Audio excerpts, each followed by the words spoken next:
The Sunday my son tried to steal my life did not begin with shouting, threats, or slammed doors.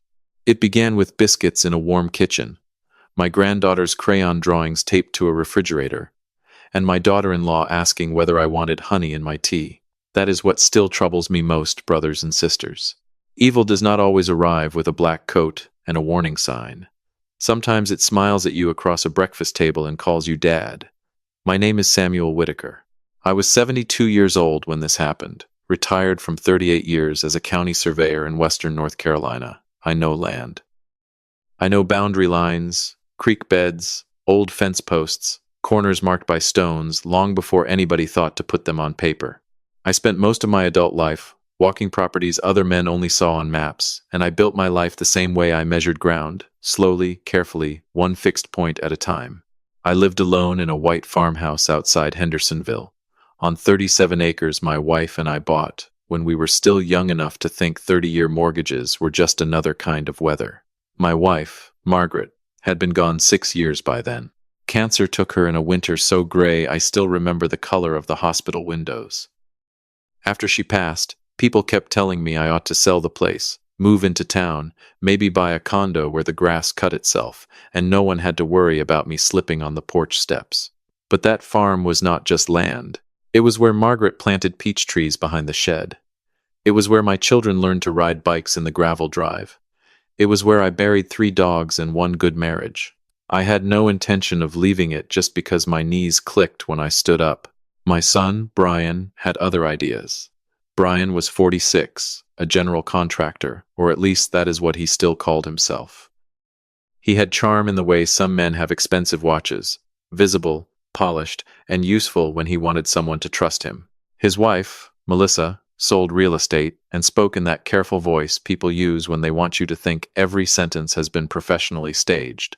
They lived in a brick house outside Greenville, South Carolina, about an hour and a half from me, in one of those subdivisions where every lawn looks like it has been scolded into behaving. My daughter, Claire, lived in Knoxville. She was 41, a nurse practitioner, practical as a pocket knife and stubborn as sunrise. She and Brian had not spoken much in 3 years, not since Margaret's wedding ring disappeared after Thanksgiving, and somehow ended up on Melissa's finger for safekeeping. Brian said Claire was being dramatic. Claire said Brian had always mistaken getting caught for being wronged. I did what too many fathers do when grown children fight. I stood in the middle and called it peace. That was my mistake. Brian called me on a Thursday evening in March. I was sitting at my kitchen table eating tomato soup and listening to rain move across the tin roof when the phone rang. "Dad," he said, bright as a salesman. "You coming down Sunday?" "For what?" "For brunch. Melissa's been planning it all week. The girls want to see you. We're doing ham, biscuits, the whole thing." "The girls going to be there?" I asked. "Of course. They've been asking about Grandpa Sam." That softened me. His daughters, Abby and June, were 8 and 10, sweet children who still hugged with their whole bodies. I had not seen them since Christmas. Besides, Brian added, lowering his voice into concern, I wanted to talk through some practical stuff. Nothing serious. Just emergency contacts, medical papers, that kind of thing. Melissa's been helping a client whose father had a stroke and nobody knew where anything was. It got me thinking. I have papers. I know you do, Dad, but are they updated? Does Claire know where they are? Do I? I'm just trying to be responsible. Responsible. That word landed exactly where he meant it to. I was a man who had spent a lifetime being responsible. He knew that. "What time?" I asked. 11:30. Come hungry. I hung up and looked across the kitchen at the framed picture of Margaret on the sideboard. She was laughing in that photo, standing beside a peach tree the spring it first bloomed. I remember saying out loud, "It's just brunch." And that is the line fools say right before the floor gives way. Sunday morning was bright and cold. I wore khakis, a blue button-down, and the brown jacket Claire always said made me look like a retired history professor. I brought 2 jars of peach preserves from the pantry because Melissa liked to say homemade things gave a table character, though she had never canned a thing in her life. Brian's house looked perfect when I pulled up. Too perfect, maybe, though I did not think that then. Fresh mulch around the walkway, a spring wreath on the door, Rocking chairs on the porch no one ever sat in. Melissa opened the door before I knocked. "Sam," she said, pulling me into a hug that smelled like lavender and hairspray.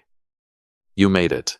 Brian came down the hall, wiping his hands on a dish towel. "There he is. How was the drive, Dad?" "Same road it was last month." He laughed a little too hard. "I noticed that, but only the way you notice a bird crossing the sky." Inside, the house was warm. Ham in the oven, biscuits under a towel, coffee already made. Abby and June ran in and hugged me around the waist. I gave them the preserves and watched Melissa set the jars on the counter like I had brought something valuable. Brian's friend, Dale Mercer, was there too. Dale had worked with Brian on and off for years, a thick-necked man with a shaved head and the restless eyes of someone always waiting for bad news. I was surprised to see him. "Dale's just stopping by," Brian said quickly. "He helped me with the deck yesterday." Dale lifted his coffee mug.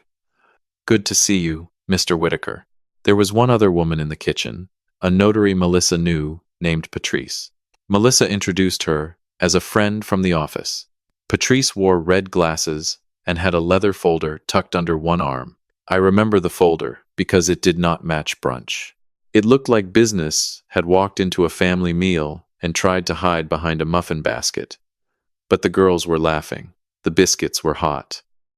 Brian was telling me about a roofing job in Spartanburg, and Melissa kept touching my shoulder whenever she passed behind my chair, as if I were something fragile she wanted everyone to see her protecting. About halfway through the meal, Melissa brought me a mug of tea. "I made this especially for you," she said.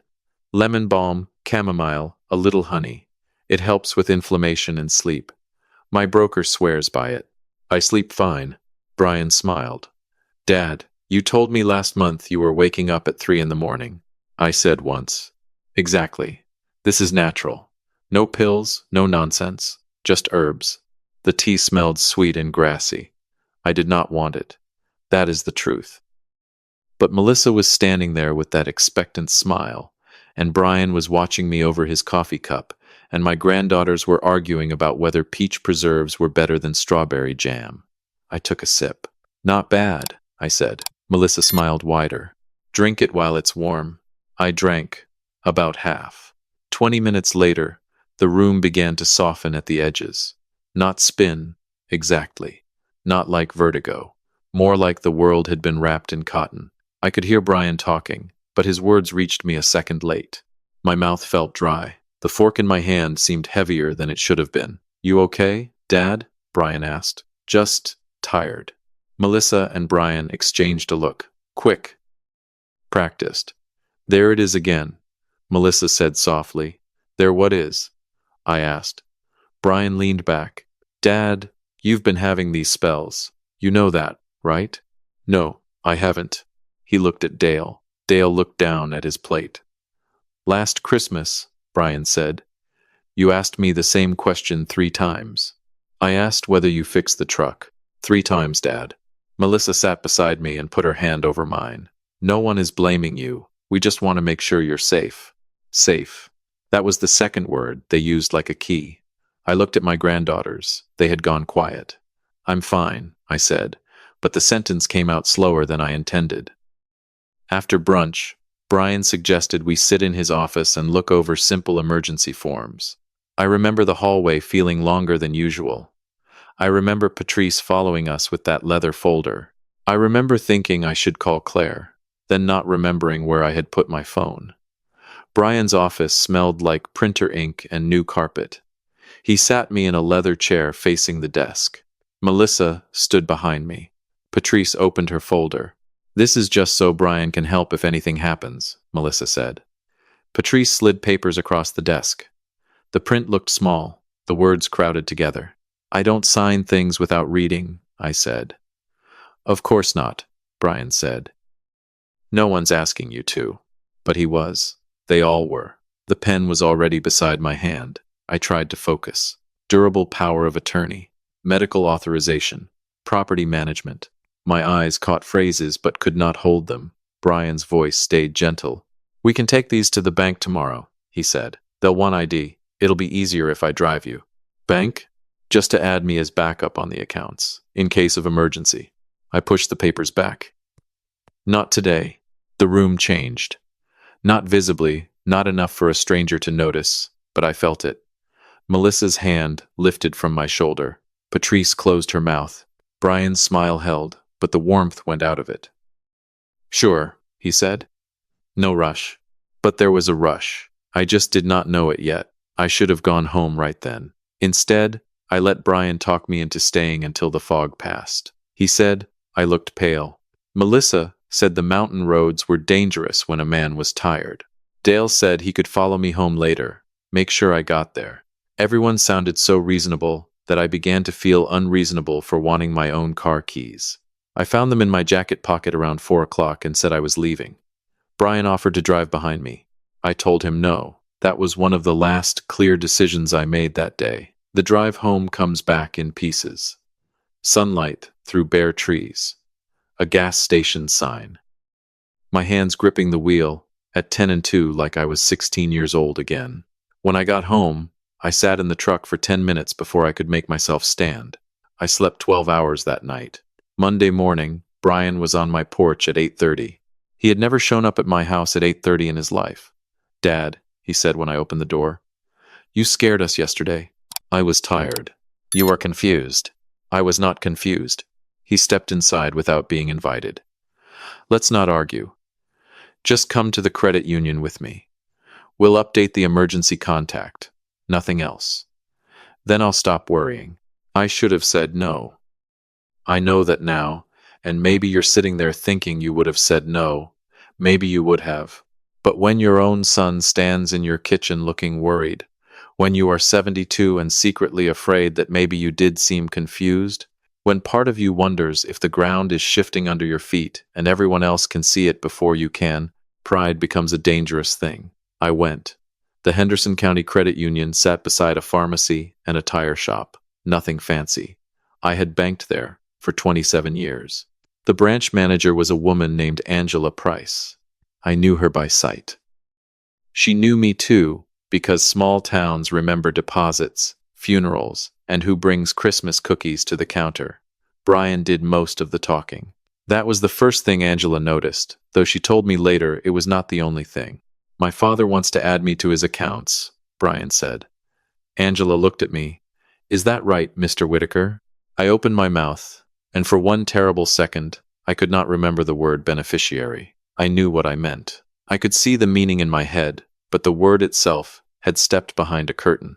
Brian put his hand on my back. He's been having some memory trouble. Angela did not look at Brian. She kept looking at me. Mr. Whitaker, she said calmly, would you like to speak in my office? Brian answered, that'd be great. I was asking your father. That was the first clean breath I had taken all morning. In her office, Brian pulled papers from a folder. The same papers from Sunday, but with sticky notes now. My name was typed in places I had not agreed to. There was a document authorizing Brian to manage all financial accounts. Another giving him authority over real estate transactions. Another naming him primary medical decision-maker. Angela took the papers and read without changing expression. Who prepared these? She asked. A notary we trust, Brian said. A notary prepared legal documents? She works with a real estate office. Angela set the papers down. Mr. Whitaker, do you understand what these forms allow? Brian laughed softly. He understands. He's just tired. Angela folded her hands. I need to hear him say that. I looked at the papers. I looked at my son. Sweat had appeared along his hairline, though the office was cool. I don't want to sign today, I said. Brian's face twitched. Angela nodded once. Then we will not proceed. Dad, Brian said, no longer gentle. We drove all the way here. 10 miles, Angela said. The room went silent. Then she did something that saved my life, in a way I did not understand until later. She stood and said, Mr. Whitaker, I need to make a copy of your driver's license for our records. Brian, would you mind waiting in the lobby? He did mind. I saw it. But he went. The moment the door closed, Angela leaned forward. Samuel, she said, using my first name for the first time in all the years I had known her. Are you afraid of your son? The question cut through the fog like a church bell. I don't know, I said. She wrote something on a sticky note, folded it, and placed it under my palm. Put this in your pocket. Do not show him. When you get home, call the number. I did. It was Claire's number. Angela had pulled my old emergency contact from the credit union file, the one I filled out years before when Margaret was alive. Claire was listed second, after my wife. Angela did not call Brian. She called my daughter. Claire arrived at my farmhouse that night at 9:18, driving from Knoxville through rain hard enough to make her wipers slap. She came in wearing scrubs under a gray coat, hair pulled back, eyes sharp and scared. "Dad," she said, and hugged me so hard my ribs hurt. "I'm fine." "No," she said. "You're not. But you're going to be." She had already spoken to Angela. She had already called a geriatric physician she knew in Asheville. She had already found out that Brian's contracting company had 2 liens, a pending lawsuit from a supplier, and a line of credit that had gone bad. My daughter had done in 6 hours what I had failed to do in 6 months. She had looked at the facts without trying to protect my feelings from them. The next morning, she drove me to Asheville for blood work and a cognitive evaluation. I hated every minute of it. I hated the questions. I hated the memory tests. I hated that my own daughter had to watch a doctor ask me to draw a clock. But I did it. The doctor, a calm man named Dr. Nair, called Claire that evening. "There is no evidence of dementia," he said. "Your father's cognitive score is excellent for his age, but his blood screen shows lorazepam in his system." "I don't take lorazepam," I said. Claire looked at me, and the expression on her face changed from worry to something colder. "No," she said, "but somebody gave it to you." That was when the cotton finally burned away, and I saw Sunday brunch for what it was. The tea, Melissa telling me to drink it warm, Brian saying I had spells, Dale watching me like a witness, waiting for his cue, Patrice with the folder.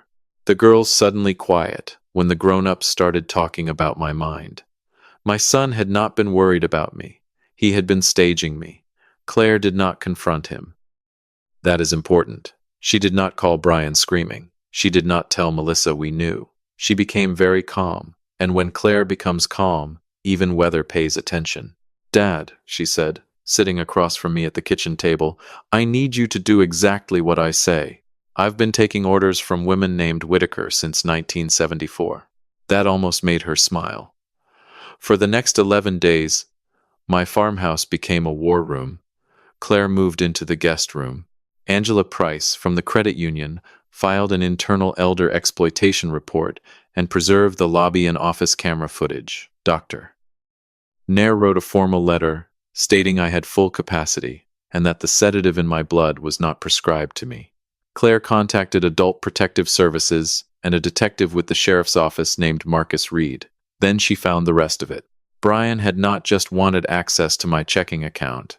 He had formed a limited liability company called Blue Ridge Family Holdings. The registered address was Melissa's real estate office. A draft deed had been prepared transferring my 37 acres into that company for estate simplification. There was also a petition, not yet filed, requesting emergency guardianship over me based on sudden cognitive decline, unsafe driving, repeated confusion, and inability to manage property.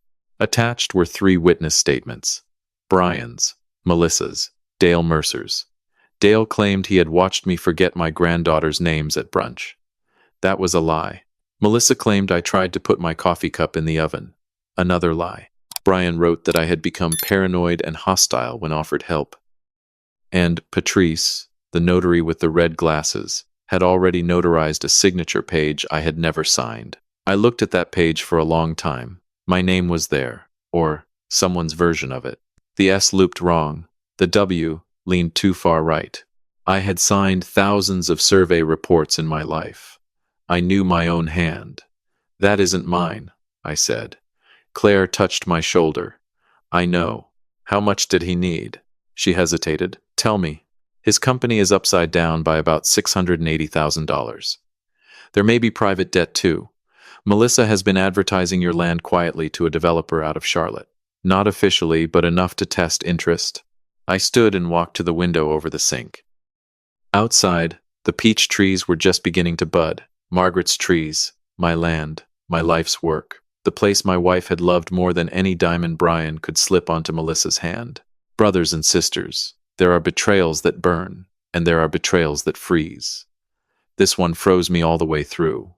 My son had looked at me and seen acreage, not a father, not a widower, not the man who paid for his braces, taught him to cast a fishing line, co-signed his first truck because he promised he would never miss a payment. Acreage. The plan Claire built was not dramatic. She said dramatic plans fail. Quiet plans leave marks. She told Brian I had been embarrassed by what happened at the bank and wanted to make things right. She said I was willing to meet at Melissa's real estate office the following Friday to sign the family paperwork, but only if everyone was there so I did not feel confused. Brian agreed so quickly it hurt. Friday morning, I woke before dawn. Claire was already at the kitchen table with coffee, files arranged in neat stacks, her laptop open. She looked tired, but not uncertain. "You ready?" she asked. "No, that's honest. Am I doing the right thing?" She closed the laptop. "Dad, he drugged you and tried to take your home. He's still my son." Her face softened then. "I know, that's why this hurts. But being your son is not a license to destroy you." I looked toward the hallway where Margaret's picture hung. For 6 years I had asked myself what she would tell me in hard moments. That morning, I knew. Margaret had been gentle, but she was never weak. She would have said, "Samuel, love the boy if you must, but stop handing him the knife." At 2 o'clock, Claire drove me to Melissa's office in downtown Greenville. I wore a navy blazer, clean shirt, and the tie Margaret bought me for our 40th anniversary. I wanted to look like myself when the truth entered the room. Melissa's office sat in a renovated brick building with exposed beams and glass walls.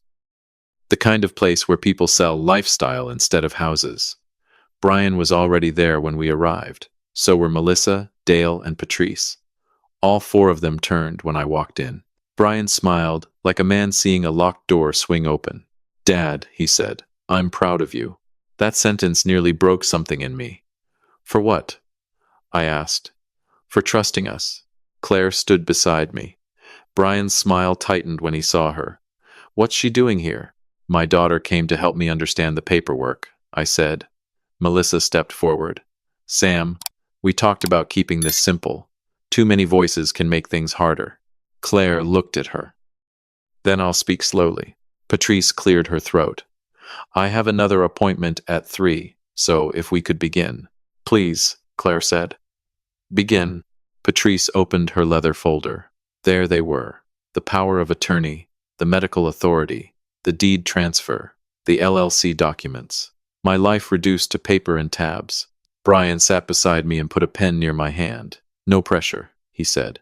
I looked at the pen. Then I looked at him. "When did you stop seeing me? As your father?" The office went still. "Dad," Brian said. "No. Answer me." Melissa gave a small laugh. "This is exactly what we were worried about. The confusion, the emotional swings." The front door opened.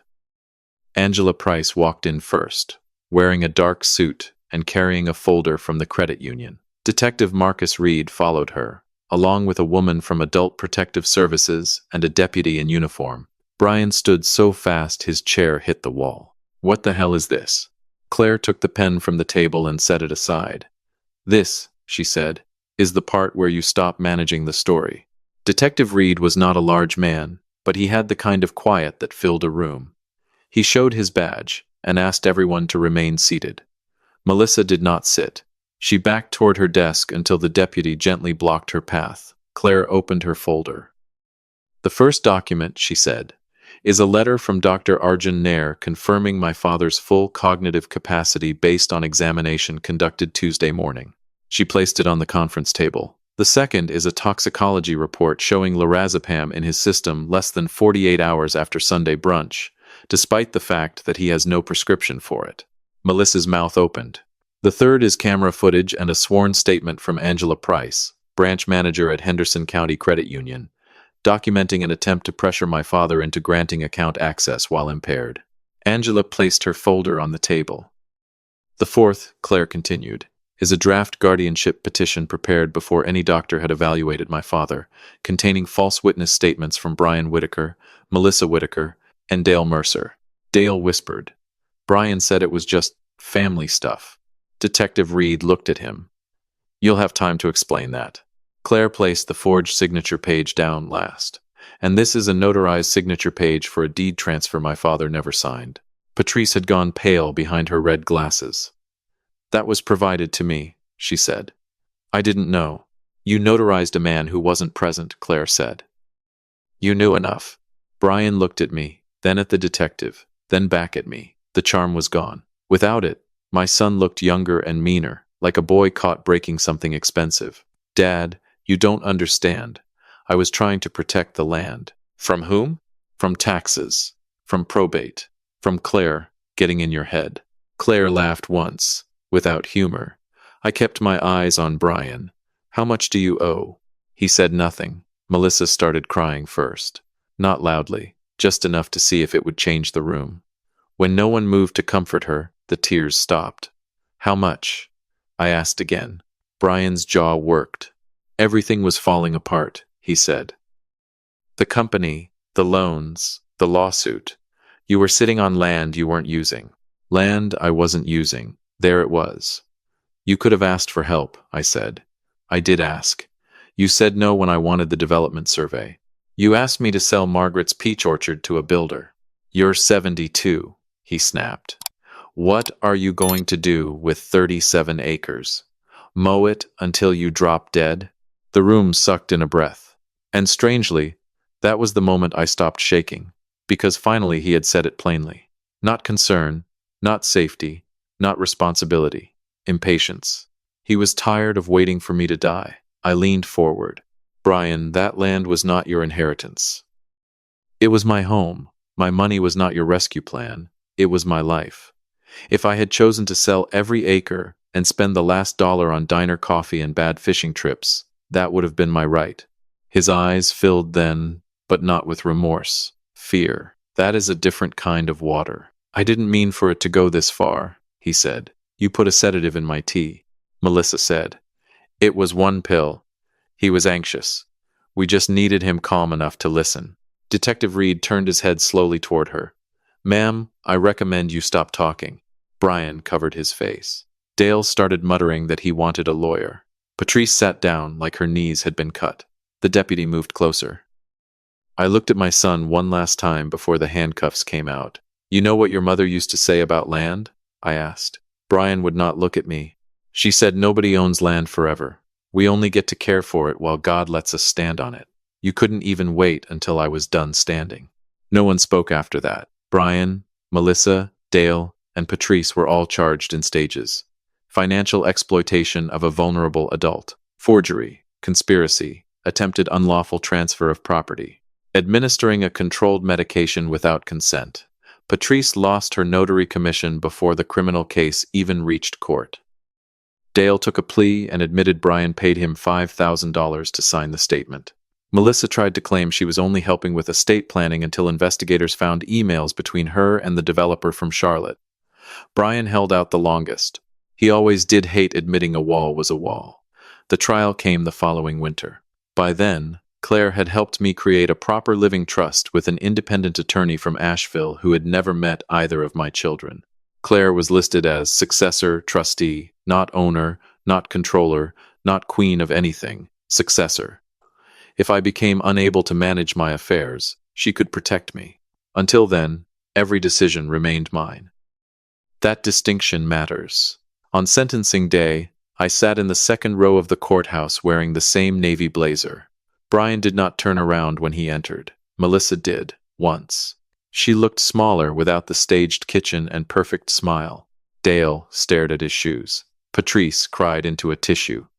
The judge said what they had done was not a family disagreement. It was not estate planning. It was not concern. It was a coordinated attempt to chemically impair, discredit, and financially strip an elderly parent. Brian received 5 years. Melissa received 4. Dale received 18 months after cooperating. Patrice received probation, fines, and a permanent bar from notary work, though the judge made clear mercy was not the same as innocence. I did not feel happy. People who have never sat in a courtroom and watched their child sentenced may imagine satisfaction feels clean. It does not. It feels like standing in the ashes of your own house after the fire is out. You are grateful to be alive. You are grateful the flames stopped.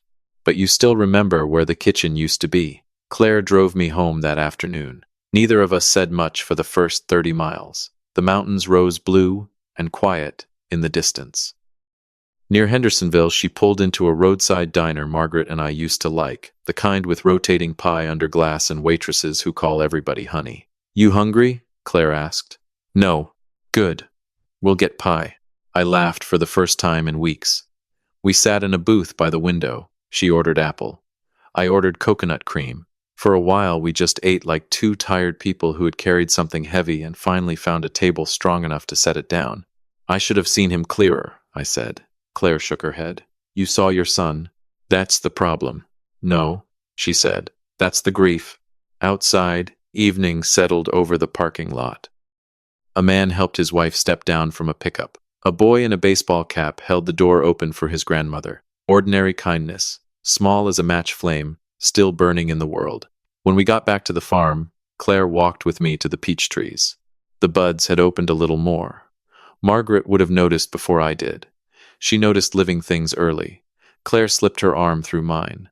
I don't want the land, Dad, she said. I don't want the accounts. I don't care if you leave me a coffee mug and a lawnmower.